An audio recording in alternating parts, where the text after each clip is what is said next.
नमस्कार बच्चों। आज हम 7वीं कक्षा के लिए संगीत विषय को लेकर तथा संगीत विषय को ध्यान को लेकर इसके बेसिक कॉन्सेप्ट पे चर्चा करेंगे तथा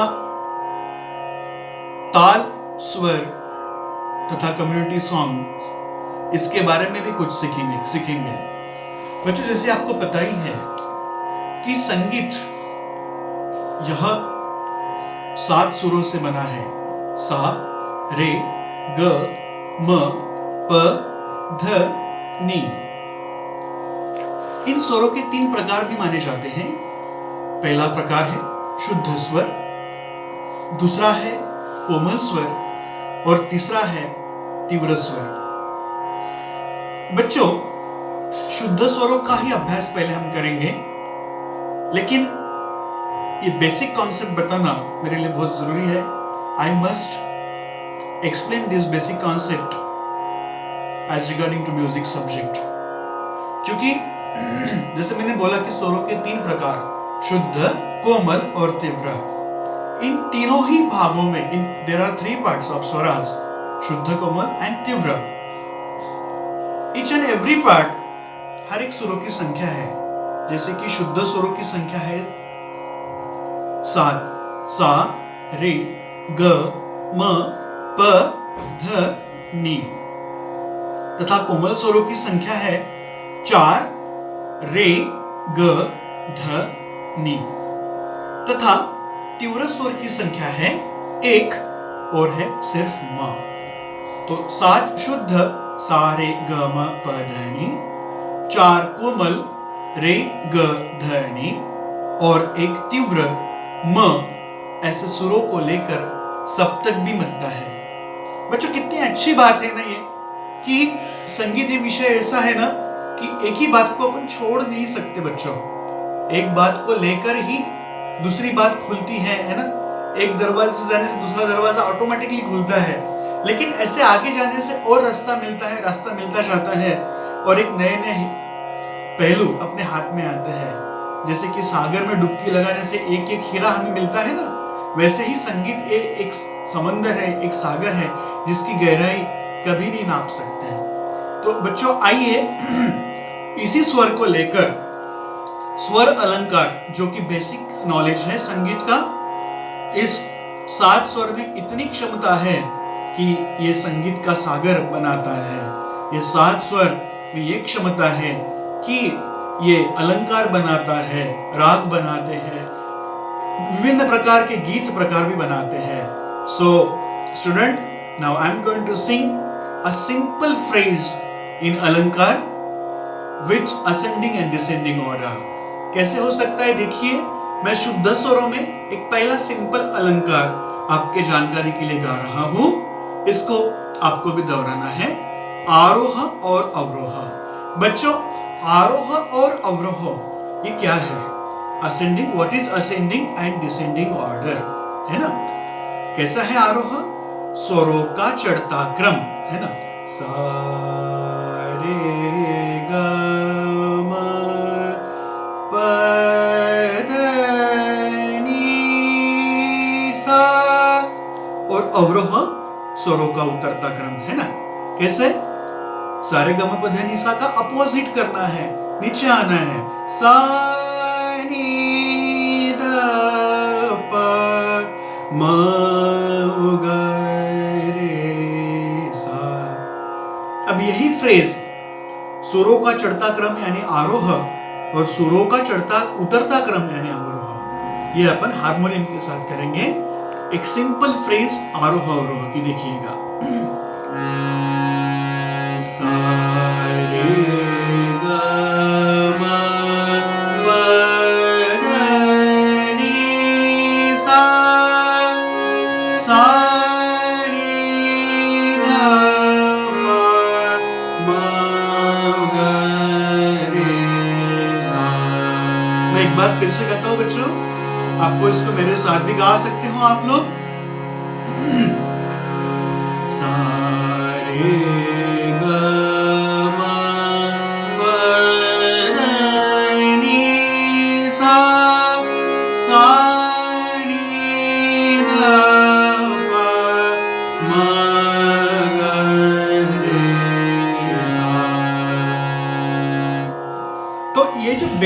अपन सुर आरोह और अवरोह स्वरों के साथ में गा रहे हैं, इसको अपन अलंकार कहते हैं। इस अलंकार के विभिन्न प्रकार भी हो सकते हैं बच्चों। एक आपकी जानकारी के देखेंगे कि इसको अपन नंबर्स में भी इसका वैल्यूएशन कर सकते हैं। कैसे? सा माने नंबर 1, वैसे रे 2, ग 3, म 4, प 5, ध 6 और नी 7, है ना। तो इसमें इस सुरों का अपन स्ट्रक्चर जिसको बोलते हैं, एक जो बांधनी है, इसको अपन कर सकते हैं। समझो मैंने ऐसे किया 1 2 3 1 2 3 4, यानी कैसा तैयार होगा एक समूह, सुरों का कैसा समूह तैयार होगा बच्चों। मैंने क्या स्ट्रक्चर बताया आपको अभी कि आपकी नॉलेज कॉन्सेप्ट क्लियर होना चाहिए, इसलिए मैं बता रहा हूं 1 2 3 1 2 3 4 क्या होगा 1 2 3 1 2 3 4। इसको स्वरों के माध्यम से देखेंगे। सा कौन से नंबर पे समझो 1, रे 2, ग 3, म 4, प 5, ध 6 और नी 7। अब मैंने बताया आपको 1 2 3 1 2 3 4, है ना। तो कैसा होगा सा रे ग 1 2 3, देन सा रे ग म 1 2 3 4, है ना। 1 2 3 1 2 3 4 सा रे ग म। मैं ये नंबर्स के साथ में गा रहा हूं। I am going to sing along with the numbers, but ये किस लिए कर रहा हूं मैं कि आपको स्ट्रक्चर बेसिकली ध्यान में आना चाहिए। इसका स्ट्रक्चर क्या है, कैसे बन सकता है इस स्ट्रक्चर को यदि आप ध्यान में लेते हो बच्चों, तो आप असंख्य अनकाउंटेड आप अलंकार बदल सकते हो, है ना। इतनी आसान बात है ना, और आपको मजा आएगी ये करने के लिए, जरूर मजा आएगी, और आपको आश्चर्य लगेगा ओ माय गॉड मैंने ये कर लिया। ऐसा भी हो सकता है ना, तो इसलिए जरूर आइए ये प्रयास करेंगे। मैंने स्ट्रक्चर आपको बताया है 1 2 3 1 2 3 4 सा रे ग म, फिर रे का ग्रुप, फिर ग का, फिर म का, ऐसे करते करते आरोह और अवरोह बनाना है जब तक हमें सा नहीं मिलता, है ना। एक सा से अपन शुरू करते हैं, दूसरे सा तक अपना आरोह हो जाता है, स्वरों का चढ़ता क्रम है, और उतरते में भी जैसे सा से शुरू करते हैं तो सा पे खत्म होते हैं। तो इसी बात को मद्देनजर रखते हुए, ध्यान में रखते हुए बच्चों, आप वेरिएशंस बना सकते हो। You can make lot of variations along with this alankar, and it's really truly good things for all of us. You can make it lot of things at the same time in music. Okay, so let me explain along with my singing this structure, which is sa re ga ma. Listen me. सा रे ग म, जैसे मैंने बताया 1 2 3 1 2 3 4। अभी मैं numbers नहीं गाऊंगा, सिर्फ मैं इसको कंप्लीट करूंगा। देखिए सा रे ग म रे ग म प ग म प द म प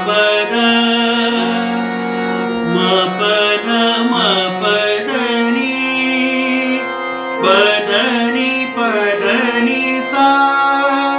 अवरोह सा नि द प नि द प म द प म ग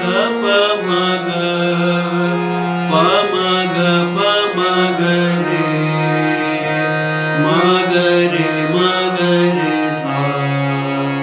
है ना आसान बात। कैसे किया मैंने सा रे ग म। अब मैंने गाते समय कुछ पॉजेस, उसमें गैप्स मैंने ली। कैसे गैप्स ली मैंने सा रे ग म प।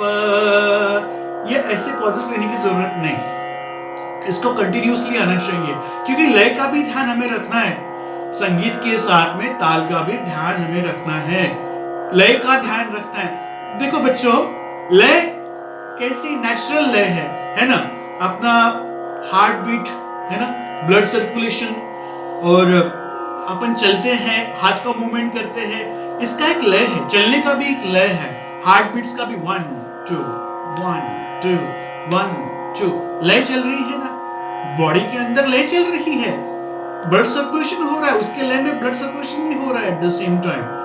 So heart beatings are going on, blood circulation is going on with that particular tempo, right? So अपन चलते हैं, वॉक करते हैं, 1 2, अपन जैसे एक फॉर एग्जाम्पल आप जब मार्च पास करते हो ना, तब आप बैंड के स्ट्रोक भी 1 2 3 1, लेफ्ट राइट लेफ्ट, ये लय है, ये टेम्पो है ना? फॉर एग्जाम्पल मैं आपको बता रहा हूँ। अब जैसे कि मैंने बताया कि सारे ग म रे ग म प, ऐसे मैंने एक्सप्लेन किया, लेकिन इसको मैं अभी कंटिन्यू करूंगा। कैसे? सारे ग म रे ग म प ग म प ध म प ध नि सा सा नि ध प नि ध प म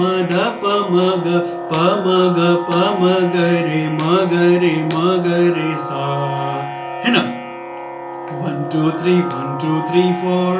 तो इसको मैं कंटिन्यू करूंगा और उसके बाद में इसकी लय, इसका ताल किससे जुड़ता है, ये भी मैं आपके समक्ष उसका स्पष्टीकरण दूंगा। बच्चों सुनिए, इसको कंटिन्यूस में गाता हूं हारमोनियम के साथ में।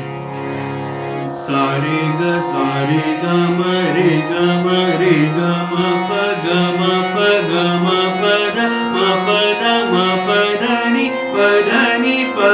नि सा नि ध प नि ध प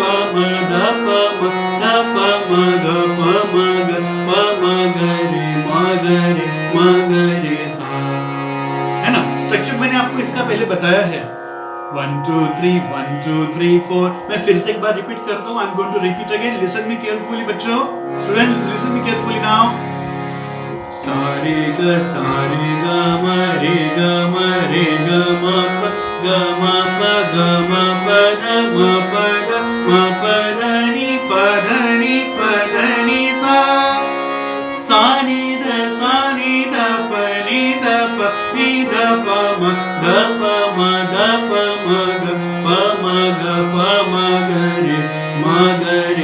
ग रे सा। I am going to repeat again, आपकी जानकारी के लिए फिर से एक बार मैं दोहराता हूँ, फिर से एक बार गाता हूँ बच्चों, ध्यान रखिए। सारे ग म रे ग म प ग म प ध म प नि सा नि ध प नि ध प म ग रे सा, है ना बच्चों? इसलिए ऐसे प्रकार के स्ट्रक्चर चेंज करके, जैसे मैंने बताया, अभी स्ट्रक्चर कौन सा बताया आपको बच्चों, 1 2 3 1 2 3 4, है ना? आप ऐसा भी कर सकते हो, 1 1 1 2 3 1 1 1 2 3 1 1 1 2 3। क्या होगा? सा रे ग। मैं फॉर एग्जाम्पल बता रहा हूं आपको, इसलिए ये स्ट्रक्चर ध्यान में लेकर आप संगीत को इतना बड़ा बना सकते हो। आपको आश्चर्य होगा कि मैं ये कर सकता हूँ। Definitely you can do it बच्चों, बस प्रयास करना, आपको प्रयास करना पड़ेगा। इसके लिए बेसिक कॉन्सेप्ट आपका क्लियर होना जरूरी है। जैसे मैंने आपको बताया कि शुद्ध स्वरों के अलंकार अपन सीख रहे हैं। मैंने पहले एक्सप्लेन किया, स्टार्टिंग में ही एक्सप्लेन किया है इस वीडियो के, कि स्वरों के 3 प्रकार है, शुद्ध, कोमल, तीव्र। शुद्ध स्वरों की संख्या कुल मिलाकर 7 है, कोमल स्वरों की कुल मिलाकर संख्या 4 है और तीव्र स्वरों की कुल संख्या 1 है। लेकिन सा रे ग म प ध नि जैसा अपना फुल नेम होता है ना, वैसा सुरों का भी फुल नेम होता है बच्चों, है नहीं? है ना? मजा है कि नहीं? तो सुरों का भी फुल नेम हो सकता है, लेकिन है, हो सकता है नहीं, है ही, शास्त्रों द्वारा निर्मित। क्योंकि सामवेद से संगीत जब उपलब्ध हुआ, तब जानकारों ने, बड़े बड़े तज्ञों ने, बड़े बड़े पंडित लोगों ने स्वरों की खोज करके, है ना, ये संगीत आज अपन गा रहे हैं उनकी बदौलत बच्चों। तो सुरों के नाम भी हैं। कैसे सुरों के नाम है? सा को हम षड्ज कहते हैं। सा को क्या कहते हैं? षड्ज। क्या कहते हैं? सा को षड्ज। रे को ऋषभ। रे को क्या कहते हैं? ऋषभ। गा को गांधार, क्या कहते हैं? गांधार। म को मध्यम, क्या कहते हैं? मध्यम। प को पंचम, क्या कहते हैं? पंचम। ध को दैवत, क्या कहते हैं? दैवत। नी को निषाद, क्या कहते हैं? निषाद, है ना? षडज, ऋषभ, गांधार, मध्यम, पंचम, दैवत, निषाद। I am going to repeat again, listen me. सा, रे, ग, म, प, ध, नी। इसका लॉन्ग फॉर्म देखेंगे, इसके इन स्वरों के नाम देखेंगे। Let's explain about the names of this all swaras, which are the shadaj, rishabh, gandhar, मध्यम, पंचम, दैवत, निषाद, है ना? तो ये स्वरों का बेसिक नॉलेज है। आप ऐसे पलटे कुछ आप घर में भी बना सकते हो, घर में बैठे बैठे। अभी आप बिल्कुल एंजॉय करिए और इसको और नया बनाने का आपकी तरफ से भी प्रयास होना चाहिए। स्ट्रक्चर के बारे में मैं बात कर रहा था, इसके पहले मैंने सारे ग म, है ना? सारे ग म, ये आपको सिखाया ना? तो मैंने बताया कि हर एक चीज में, संगीत के हर एक बातों में लय है, है ना? लय है, तो लय का ही प्रयास करना है। लेकिन अब थोड़ा ताल का भी विचार करेंगे, है ना? क्योंकि यदि डेफिनेशंस अपन देखते हैं, संगीत की व्याख्या क्या है बच्चों? संगीत की व्याख्या, संगीत यानी क्या? What is music? What is music? संगीत यानी क्या? तो संगीत की व्याख्या बड़ी सुंदर है। गायन, वादन और नृत्य, इन तीन कलाओं का संगम यानी संगीत।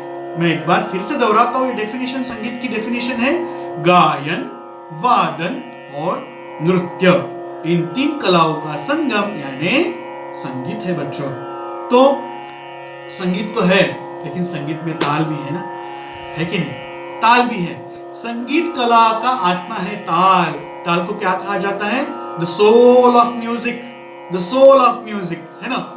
तो इस आत्मा को भी ध्यान में रखना जरूरी है। किसी भी शरीर में यदि आत्मा नहीं होता है तो वो शरीर मृत होता है ना? It's like a dead body. इसलिए संगीत को ताजा बनाने के लिए, लयदार बनाने के लिए ताल की आवश्यकता है, क्योंकि ताल संगीत का आत्मा है। संगीत कला का आत्मा ताल है बच्चों। तो ताल के बारे में, ताल की व्याख्या, संगीत की व्याख्या हमने देखी। गायन, वादन और नृत्य, इन तीन कलाओं का संगम यानी संगीत। वैसे ताल की व्याख्या है, ताल की व्याख्या मैं आपके समक्ष प्रस्तुत करता हूं। ताल यानी क्या? व्हाट इज रिदम, है ना? गायन और वादन की गति का कालदर्शक नियमित प्रमाण यानी ताल। क्या है? गायन और वादन, इनके गति का कालदर्शक नियमित प्रमाण यानी ताल। तो अभी सारे ग म, इसका स्ट्रक्चर क्या होगा? एक मैं 5 मिनट में खत्म करता हूं। इसका स्ट्रक्चर अभी रूपक ताल में है, सिलेबस में रूपक ताल है। तो ताल के बारे में थोड़ा सा एक्सप्लेन करता हूं। जैसे कि रूपक ताल ये 7 मात्राओं का है। रूपक ताल कितनी मात्राओं का है? 7 मात्राओं का है। इसके 3 खंड है। पहला खंड है 3 मात्राओं का, दूसरा और तीसरा खंड 2-2 मात्राओं का। यानी इसकी पहली मात्रा पर खाली है, चौथी मात्रा पर पहली ताली है और तीसरी मात्रा पर दूसरी ताली है। तो इसको मैं ताल पे दोहराता हूं, हाथ पे दोहराता हूं। ये ताल देखिए बच्चों, 1 2 3 4 5 6 7। खाली करते समय हाथ को बाजू दिखाना है और जहां पे मैं ताली बोली वहां पे ताली बजाना है। पहली मात्रा पे खाली है, चौथी और पांचवी मात्रा पर ताली है। 1 2 3 4 5 6 7। 1 2 3 4 5 6 7। ये ताल रूपक, इस ताल का नाम है रूपक। इस ताल के बोल ऐसे हैं: तिन तिन्ना दीना दीना, तिन तिन्ना दीना दीना, है ना बच्चों? कमाल। तो ये रूपक ताल, ये सारे ग म, तिन तिन्ना दीना दीना, सारे ग म, तिन तिन्ना दीना दीना। ले आ गई ना? तो एक बार मैं गा के दिखाता हूं और आज के लिए इतना ही सब। आपको ये दोहराना है। मैं एक बार जो नया पलटा सारे ग म अपन ने सीखा है, मैं आपको गा के दिखाता हूँ। सारे ग म रे ग म रे ग म प ग म प ग म प ध म प ध म प ध नि प ध नि सा नि ध प नि ध प नि ध प म ध प म ध प म ग प म ग रे म रे सा। ये सारे ग म संगीत के बारे में बेसिक कुछ जानकारी देने का, आप सीखने का आज हमने प्रयास किया है। साथ में रूपक ताल भी सीखने का प्रयास किया है। आपको इसको प्रैक्टिस करनी है, क्योंकि you know that what is music, practice makes you perfect. तो प्रैक्टिस करिए और संगीत को गाते रहिए। धन्यवाद।